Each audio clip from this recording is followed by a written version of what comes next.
Hi everyone, if you have a child at primary school, you know that this section is the one that leads to the most amount of confusion and frustration and difficulty. It is percentages and decimals. In this video though, I am going to deal specifically with a type of question that is asked in the SATs.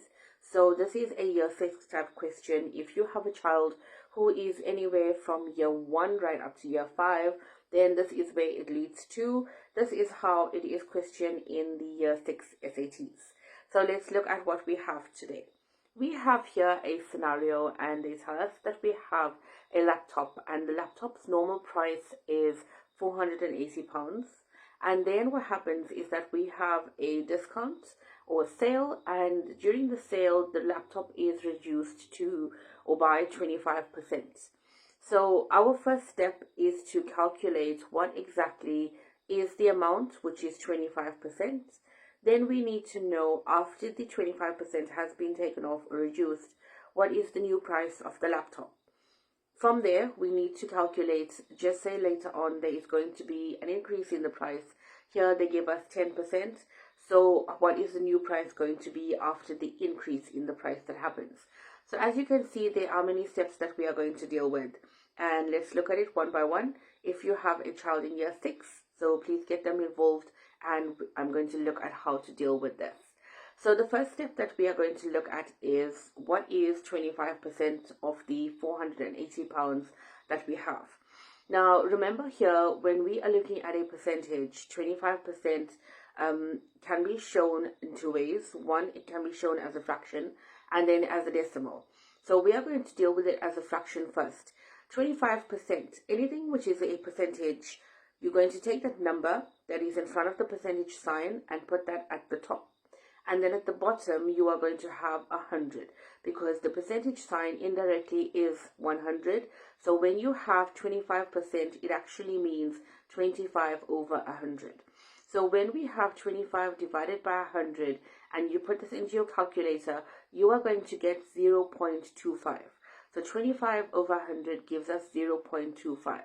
Now remember, we need to calculate what exactly is this going to be in pound value. How much is it going to be worth?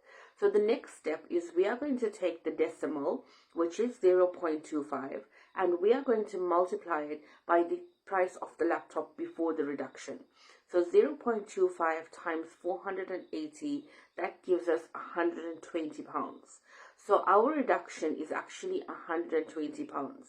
So the next step will be, we are going to take the number that we have started off with, that is our original price of the laptop, which was £480, and we are going to minus or deduct the reduction price or the sale price.